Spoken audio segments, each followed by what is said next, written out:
Welcome, everyone. We will be hearing today from Jordan Engel for this, the second to last lunch talk of the semester in our speaker series, Public Humanities Now, New Voices, New Directions. I'm Marissa Brown. I'm the Assistant Director for Programs at the John Nicholas Brown Center for Public Humanities and Cultural Heritage. And I have the pleasure of introducing Larissa Nez, a first-year MA student in our program who will read her land acknowledgement. She is a curatorial fellow at the Office of Institutional Equity and Diversity at Brown. She is also a special higher education fellow at the American Indian Graduate Center, serves on the College Art Association's Students and Emerging Professionals Committee, and is communications director for the Native American Alumni Board of the University of Notre Dame. She's Dene, and I'm really pleased to welcome Larissa to read her land acknowledgement before we begin. Hi, everybody. So thank you, Marissa, for allowing me to and giving me the space to read this land acknowledgement. So I acknowledge that Brown University occupies the traditional homelands of the Narragansett and Wampanoag peoples. I recognize, support, and advocate for the sovereignty of Rhode Island's tribal nations, for Indigenous individuals and communities who live here now, and for those who were forcibly removed from their homelands. By offering this land acknowledgement, I affirm Indigenous sovereignty and will work to hold Brown University more accountable to the needs of Indigenous peoples and their students.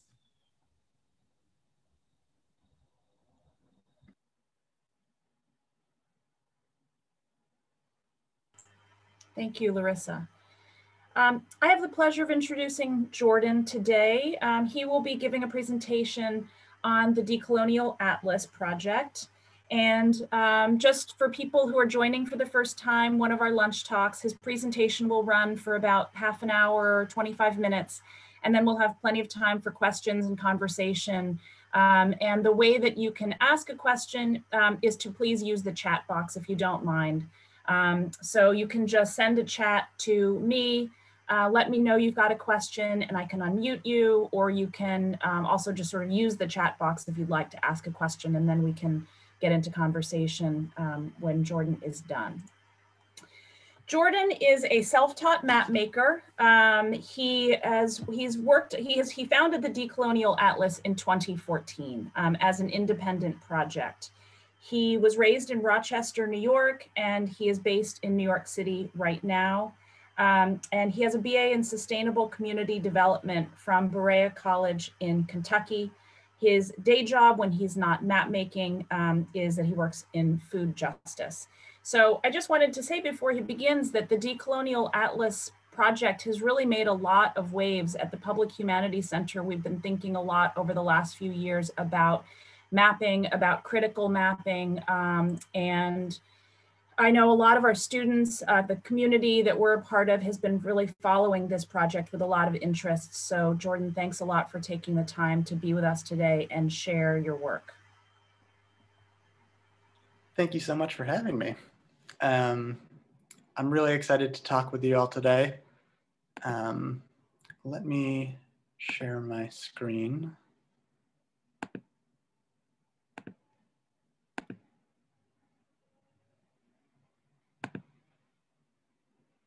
Alrighty. Great. Well, I had my own land acknowledgement planned, but I would not be able to top Larissa's. So thank you so much for doing that. That was a wonderful way to start this off, as we should start off all gatherings like this on occupied land. So just to talk a little bit more about where we're situated here with Brown University on Narragansett land. This is a map that I found. It's really interesting. It was made around 1677, and it shows so-called New England from the perspective of the arriving settlers coming west across the ocean and landing in Massachusetts Bay. I really think it's kind of the most accurate colonial map in a way. funny enough, because it shows the land as it was before colonization. You'll notice that there are no state borders. All of the, or some of at least, the indigenous nations are labeled. You'll see the Narragansett Nation labeled there over in present-day Rhode Island. And the orientation is interesting because, you know, we're so used to this north-oriented European map-making tradition, and this one is oriented from the perspective of the direction of travel that these settlers were going. So I just find that really fascinating. And here we have a map, early colonial map of Rhode Island, which lists the English settlers' attempts to spell many of the indigenous place names that they recorded. Historically, these names were passed down through oral tradition, but after generations of removal from their homelands and generations of residential schools where Native children were taken from their families and forbidden to speak their languages across the continent, many of these names are sadly being forgotten and being erased. So maps like these are often the only source for relearning them, and they're not very reliable. As you can see, you know, these are approximations of the Narragansett language in these place names. And it's been the work of linguists and language keepers to try to interpret and reconstruct the actual names, and it's an uphill battle.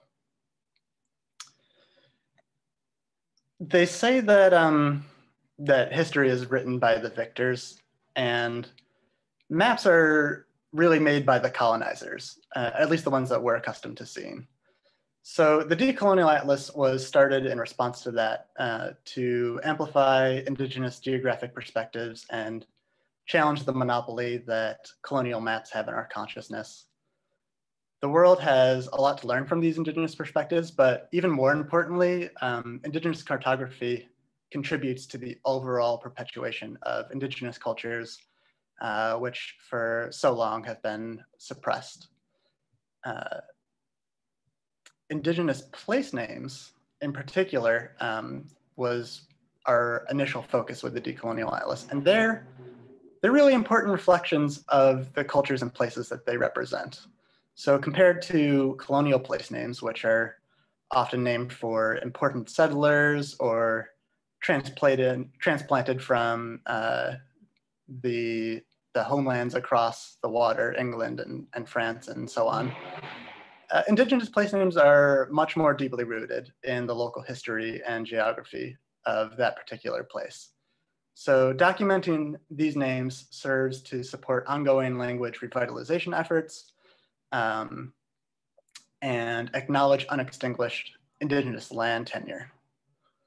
And it's that last point that is absolutely critical to any discussion of decolonization. You may have heard it said before, but decolonization is not a metaphor. The Narragansett today maintain a tiny reservation located on land in southern Rhode Island that is, as you can see from this map, mostly a swamp. And that's the story that's repeated from tribes across this continent, that they were removed to the most marginal lands if they retained any of their homelands as reservations at all. And many more tribes, particularly in the East, were forced to relocate to Oklahoma, land that you know, early settlers deemed marginal and didn't want, until, of course, then they did. So you're probably wondering why I'm here talking to you about this today as a white guy from upstate New York. And I had the privilege and the experience back in 2012 here on the Pine Ridge Reservation in South Dakota, the home of the Oglala Lakota. Starting hearing I started hearing people use the original Lakota names for places, places like Changpe-Opi, Wounded Knee, or Tankashila Shakpe, which is Mount Rushmore, the sacred mountain of the six grandfathers. And sacred geography was a pretty foreign concept to me at the time. In my culture, Jewish culture, our most sacred place is a building, the temple, the Western Wall.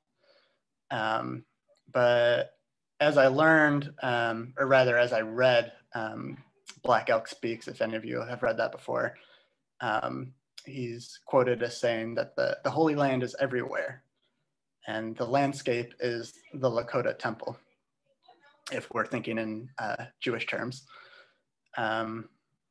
So that was really my first experience learning about Indigenous geography in any depth.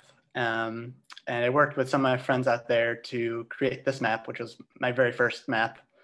I should say that I'm not a professionally trained map maker by any means.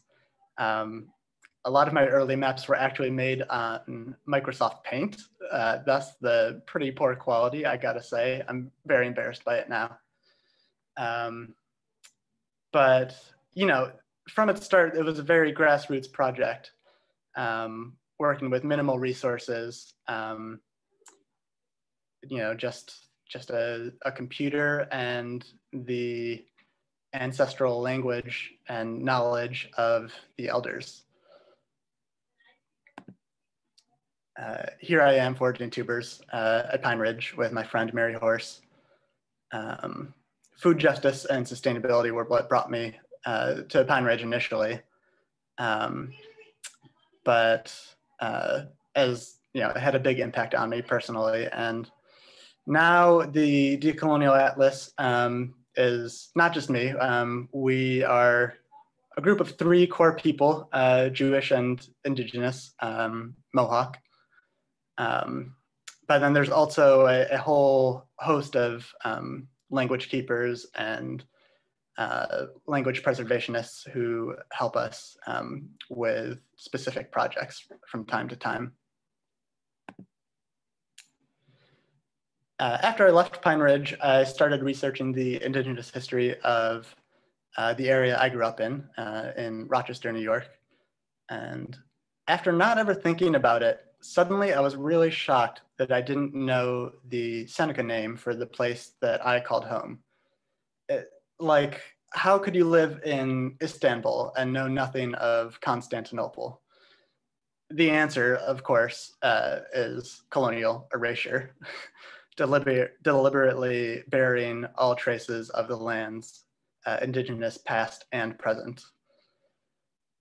I quickly found that I was way out of my depth and started contacting language keepers, asking if they would be interested in making a map of their place names. And a few were interested.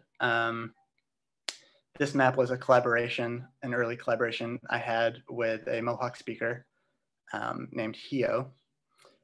And a lot of these place names, some might be familiar. For instance, you can see the etymology of Adirondacks or Lake Ontario. But more often than not, they are unfamiliar to settlers. And if you type any of these into a search engine, most often you're gonna come up with nothing.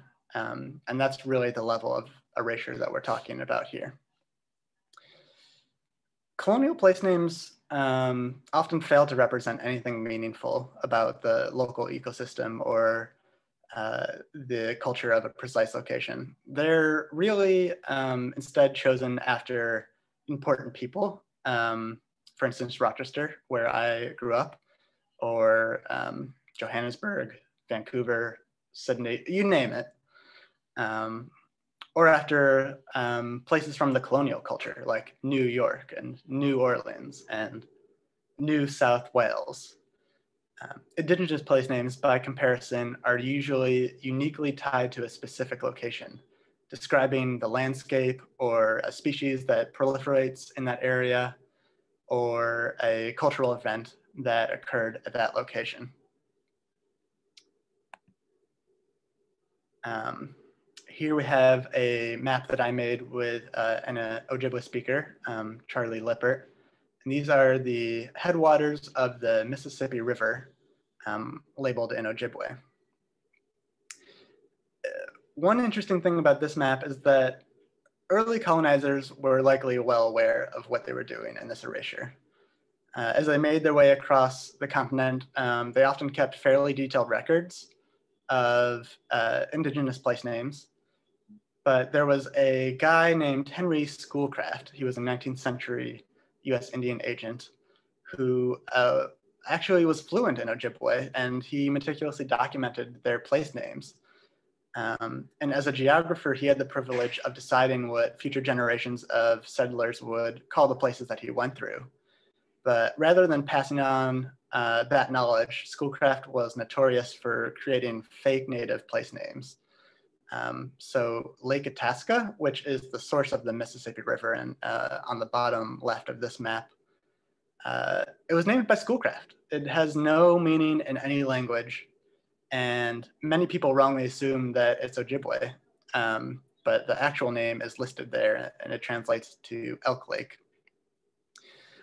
So I also found that there's a lot more to Indigenous cartography than just place names. One thing that hadn't occurred to me until I really got involved in this project more was orientation. So the norm among European map makers is to orient maps northward.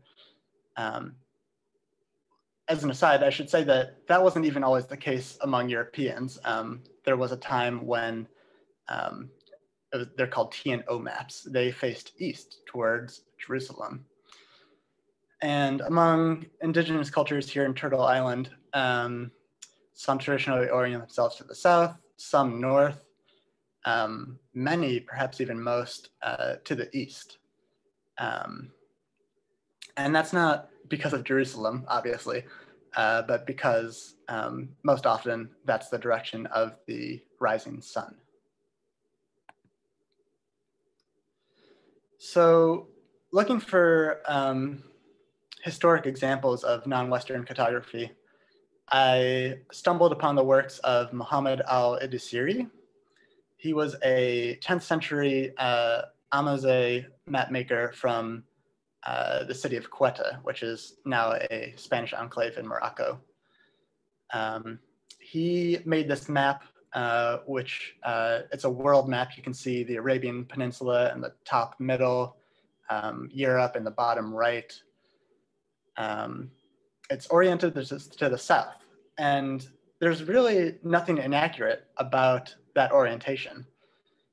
In fact, this map was considered to be the most accurate map of the world for over 300 years after it was made, which was pretty remarkable. And here we have the Decolonial Atlas's homage to Al-Adisiri. It's a south up map of North Africa, labeled in his language, the Indigenous Amazigh language.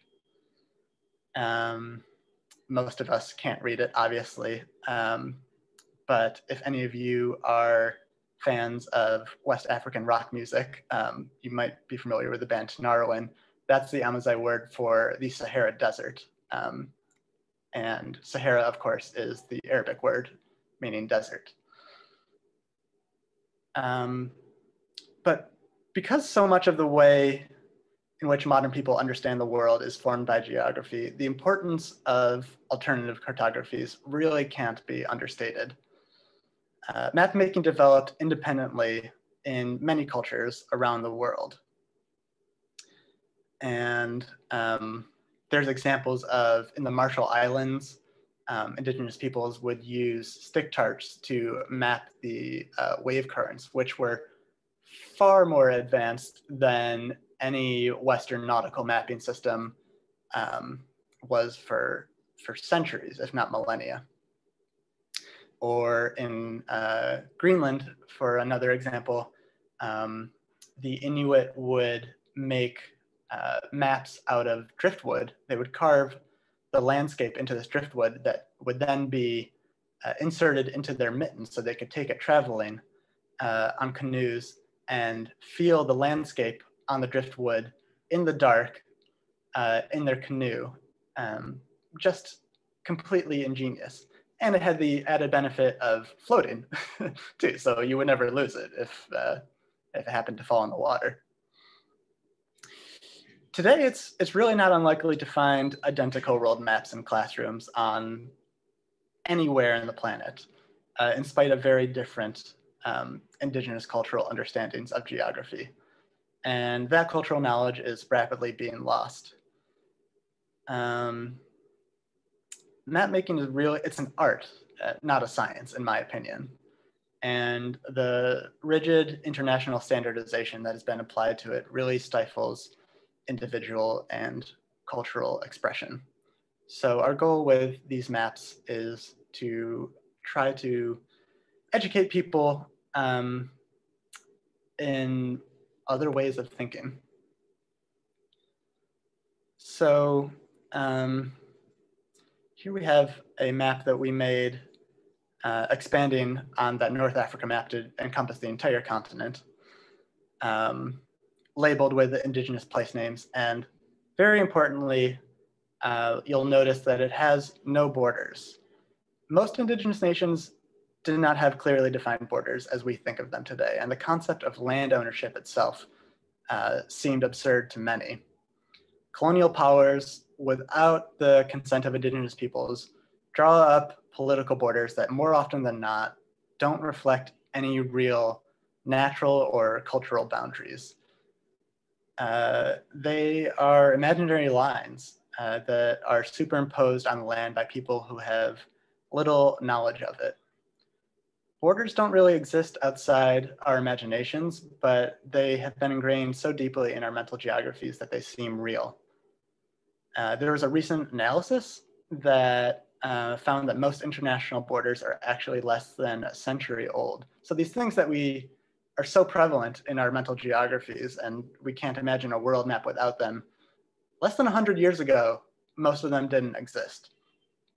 So a decolonized world becomes easier to envision when our maps don't include borders.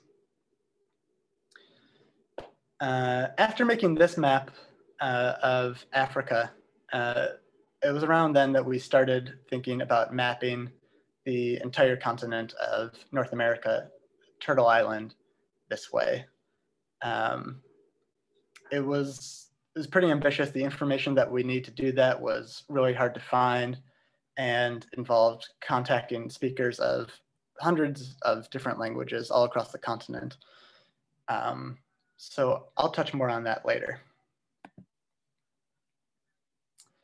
Here we have a map of the world's drainage basins, watersheds, as they're called. If you're unfamiliar with the watersheds, basically it's an area of land that drains to a single point. So most often it's a river basin, and all the points in that area drain to the mouth of that river.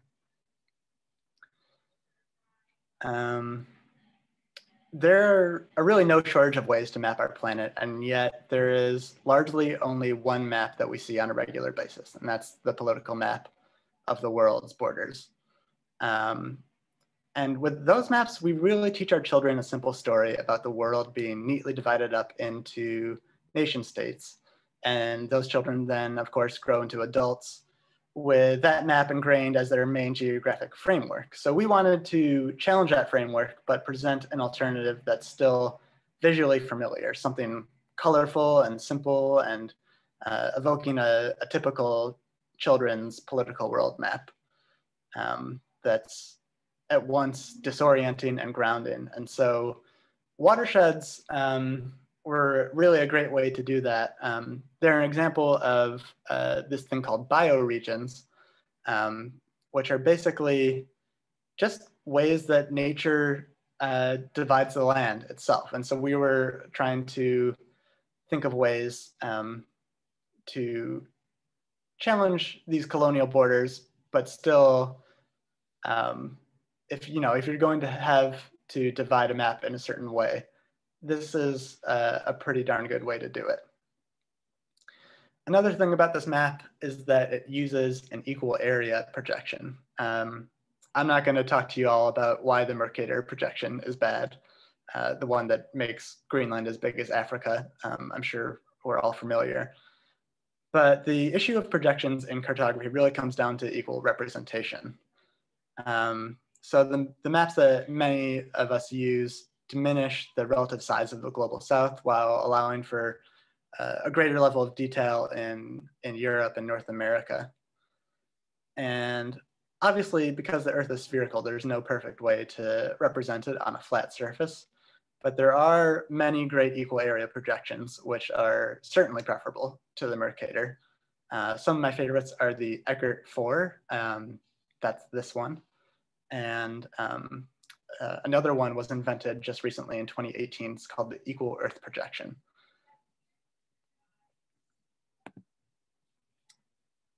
So switching gears somewhat from our earlier focus on place names, most recently we've begun to use GIS, Geographic Information Systems, as a tool to better visualize the impact of colonization and other forms of oppression.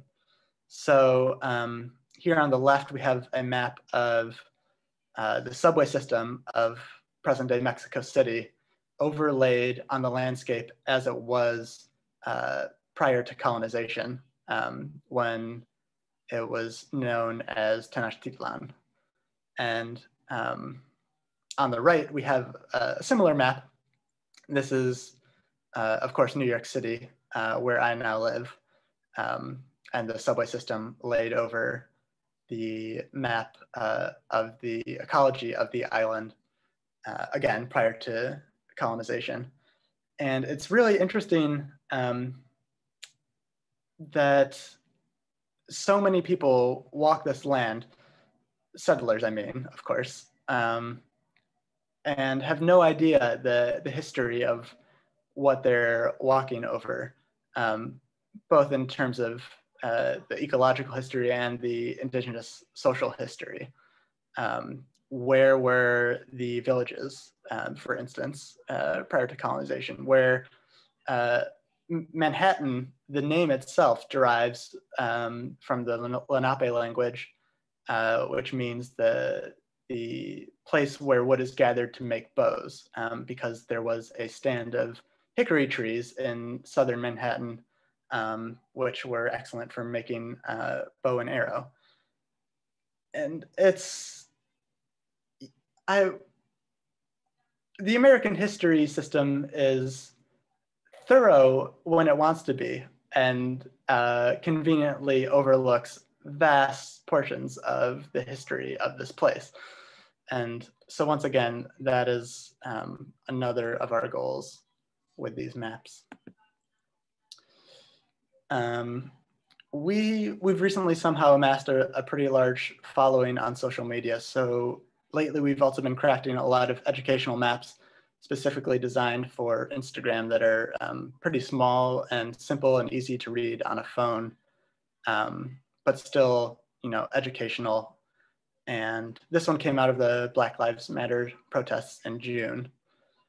It shows the location of massacres of Black people that happened in this country, many of which most people are sadly not familiar with. So maps are a great educational tool because, well, one, people can see themselves in relation to where they are on the map. We had a lot of people respond to this map saying things like, wow, I didn't know this happened so close to my house. And the way so many of us have come to learn about ongoing violence and historic atrocities is through videos and images. And while there's certainly a place for that, I think maps are able to reach a much wider audience, people who want to learn but not necessarily see that violence in graphic detail.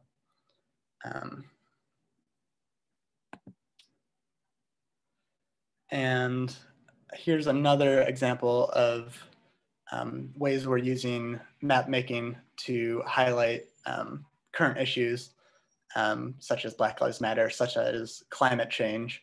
So these are the executives of the top 100 fossil fuel contributing companies in the world. Again, we had a lot of people see this map and say, wow, I didn't know that this person lived in my community and, you know, has such an impact on our planet, on our climate. This is crazy. And this map actually got me in a little bit of trouble. I shouldn't speak too much to it, but I'm currently involved in a lawsuit. I'm being sued by one of the people listed on this map for defamation. So, you know, I never thought that there would be personal ramifications in this project, but there you are. And finally, this is where we are now. This is the map that I mentioned earlier of Turtle Island with Indigenous names for cities and pre-colonial historic sites. It's still a work in progress. This is actually the first glimpse I'm showing to the public. But I chose cities in particular to map here because cities are the places where pre-colonial history of the land has been most thoroughly erased, with the landscape made unrecognizable and indigenous cultures removed and replaced by Western civilization. So by naming and renaming these cities in the languages of their indigenous peoples, we are acknowledging their tenure, their right, and their claim to the land. And that's really, for me, the power of these maps. It's not theoretical, you know, it's not just learning a different word. Ultimately, we hope that they serve the broader purpose of decolonization, of raising up indigenous sovereignty, and ultimately the reclamation of lands by indigenous peoples. So that is all of the slides that I had prepared for you all. It looks like I went a little over my time, but Marissa, do you want to facilitate any questions if there are any? Yeah, I'd love to. Thank you so much, Jordan. Do you mind if we close this screen actually so that we can see as many of each other as possible? And if people want to use their videos and put them on, go ahead. And if not, that's okay too. But I want to start by thanking you for the presentation and for the work that you're doing. And then I see there is a question. I had a quick question first, just to kind of put this in context. I was wondering, you know, when you started this, what the mission was then or continues to be, you know, what are the impacts that you are hoping for? Who has the audience turned out to be, and what are the uses that people are finding for the maps in the Decolonial Atlas project? Right. Well, so initially, I got into this out of my own curiosity. I'm a terrible map nerd. And, you know, while I have no formal training in geography, I spent a good many hours as a kid poring over atlases and just being enthralled by geography. I came to learn that the atlases I was looking at were a very narrow view of the world. And so that, I think, was my inspiration for helping to create maps that expanded that. Initially, like I said, the focus was more on place names. We've since expanded to you know, decolonizing maps in their entirety and using maps as a tool to further decolonization.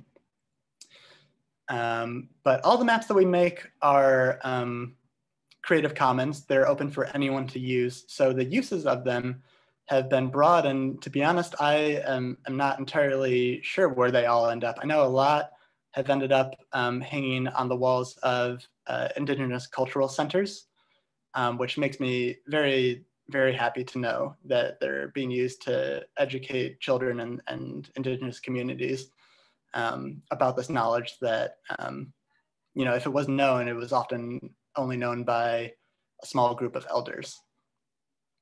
So passing that knowledge on. Thanks. Dietrich, I think you're up next. I think if you're not, yeah, there you go. You're co-host now.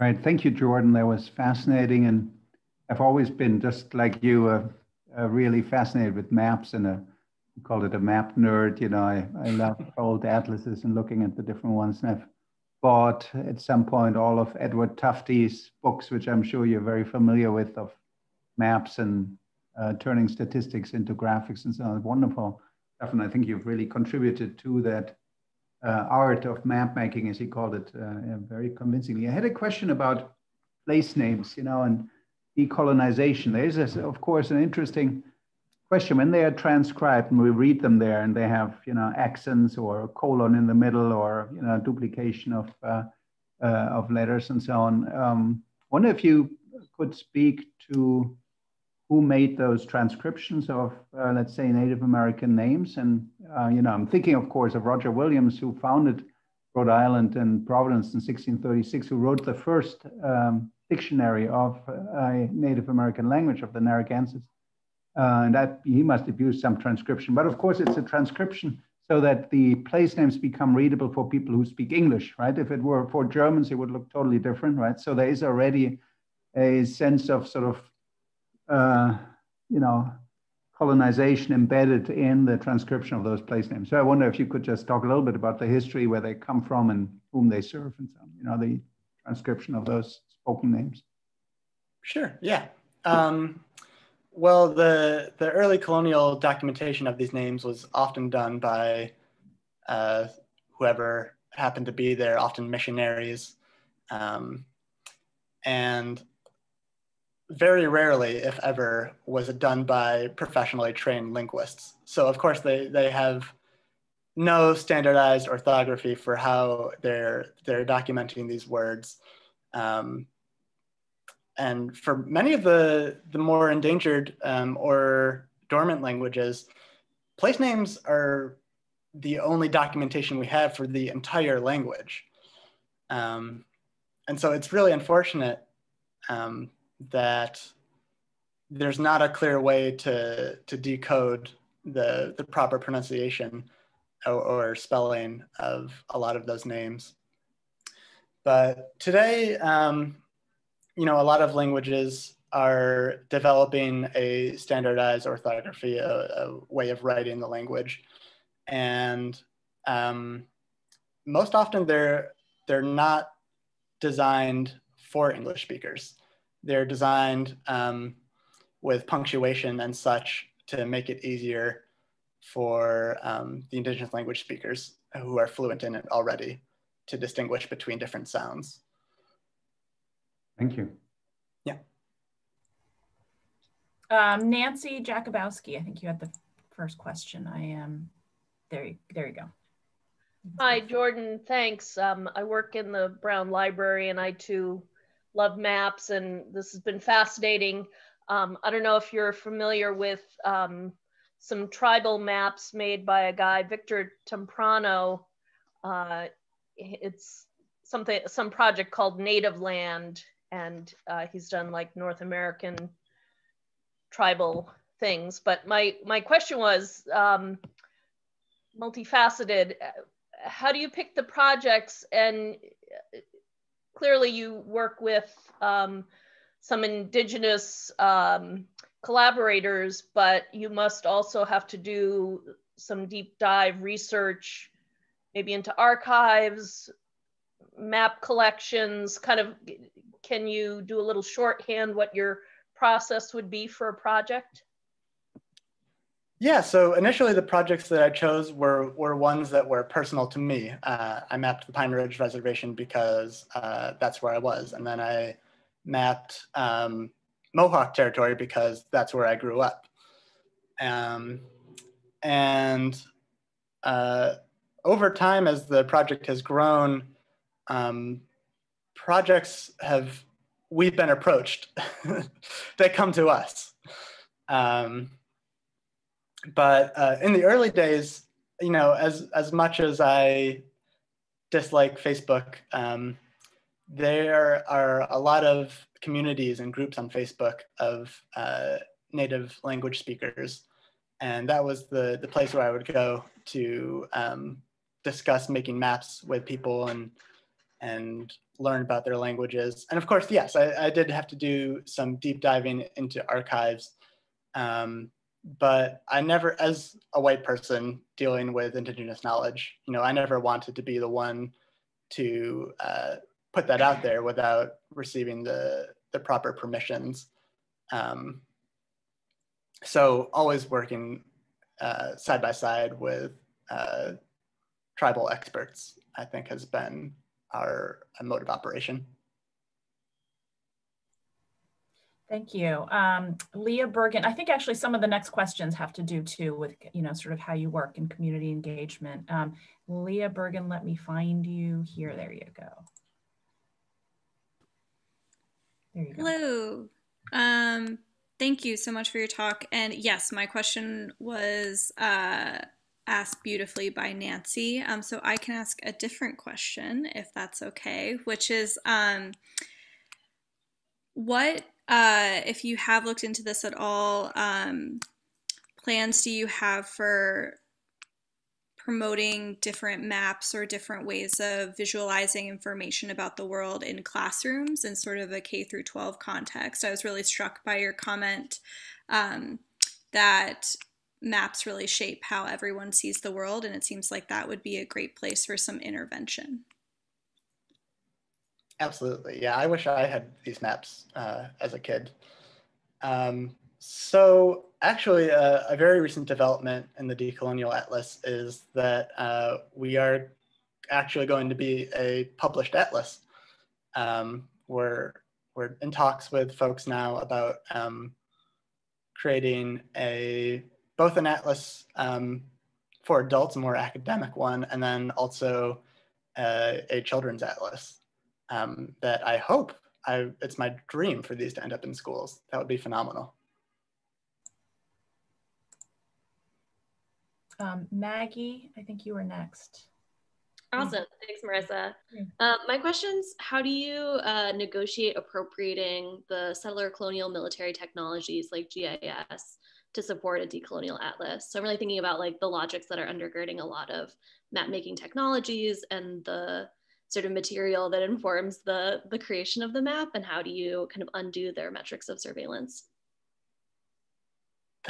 That is an amazing question. I think the short answer is I don't. I wish I was better about navigating that. For the early years of the Decolonial Atlas, I wasn't even really using GIS. I was making maps by hand or crudely on other computer programs.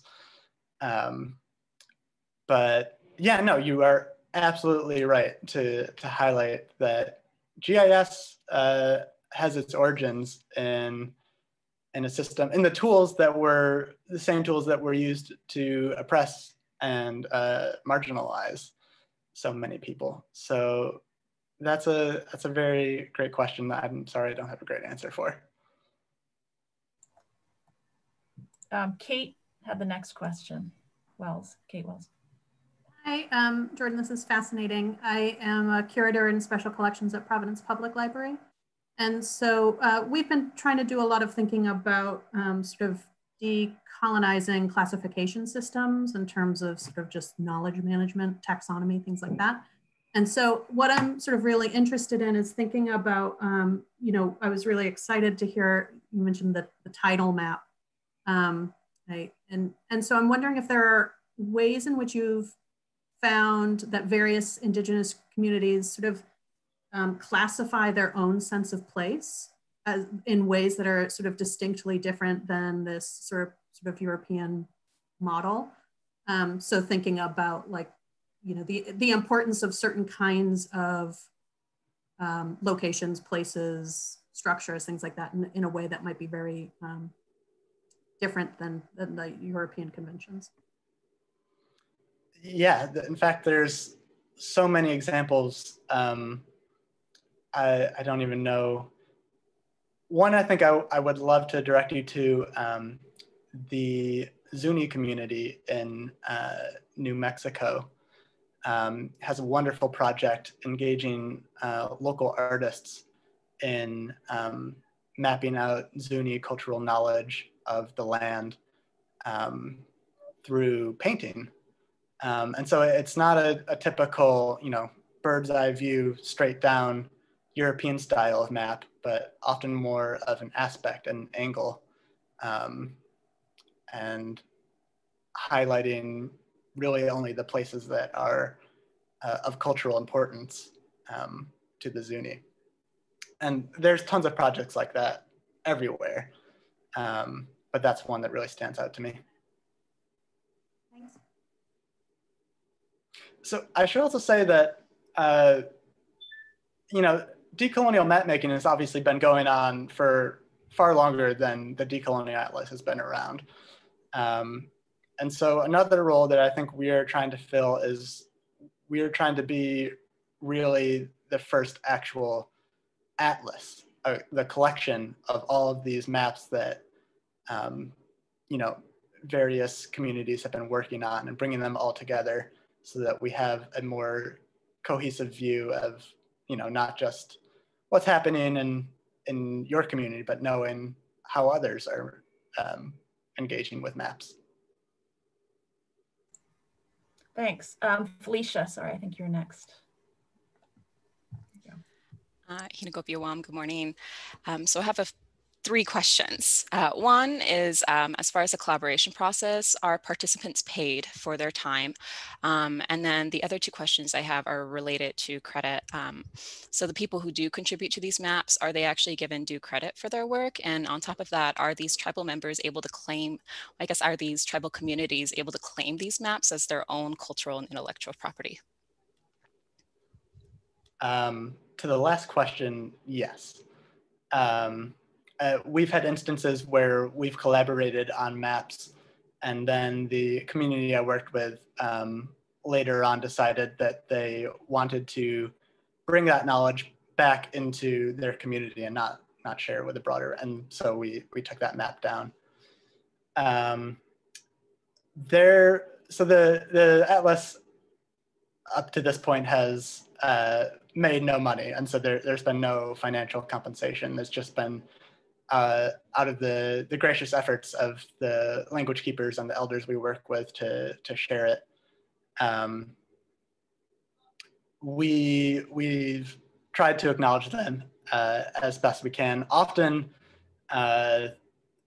you know, the information's been passed through so many hands that we don't actually know who the elder was that we initially learned the name from. So that's been a point of difficulty.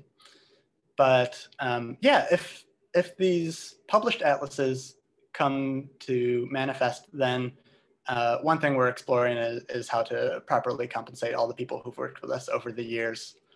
And so, yeah, we're in talks. But if you have any suggestions or advice for that, we'd love to hear it. Istifa, I think you had the next question. There you go. Perfect. Thank you so much. Thank you, Jordan, for this talk.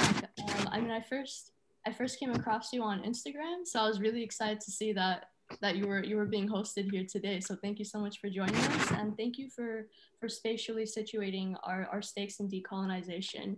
I feel like you really explicitly visually demonstrated that, and I really appreciate it. Some of my research has to do with engaging with geographies as contested spaces and contradictory spaces as both sites of subjugation as well as decolonial freedom. So thank you for demonstrating that. So I have,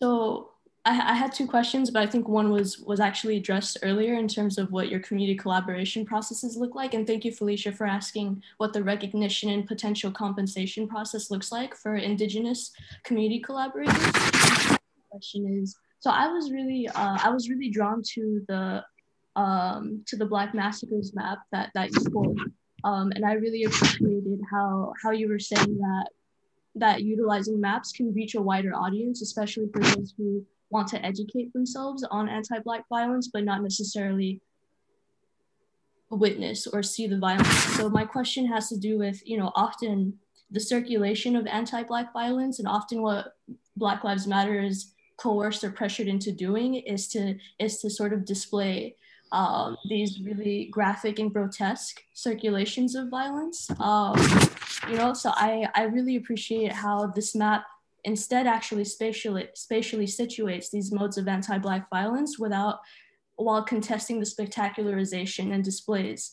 of Black suffering. So I was wondering if you can elaborate more on how the Black Massacres map or any other of your maps do similar work of challenging modes of spectacularized violence, as well as you said that map received a lot of attention from Black communities and BLM. So I was wondering what their sorts of responses and engagements with that map look like. Yeah, well, that map coincided with, I think, a moment when a lot of people learned about the Tulsa massacre for the first time, which, was a horrific event. And I really think it wasn't brought to light for so many people until, Trump had a rally there. And I think you said it best about the spectacularization of Black violence. And I don't know if I have much to add to that, but thank you for saying that. Thank you. Any more questions? Any last questions? People can use the hand raise button if you've got a quick one. Otherwise, I think we need to close out in a few minutes. So I'll just give people another minute to see if they've got another question or comment.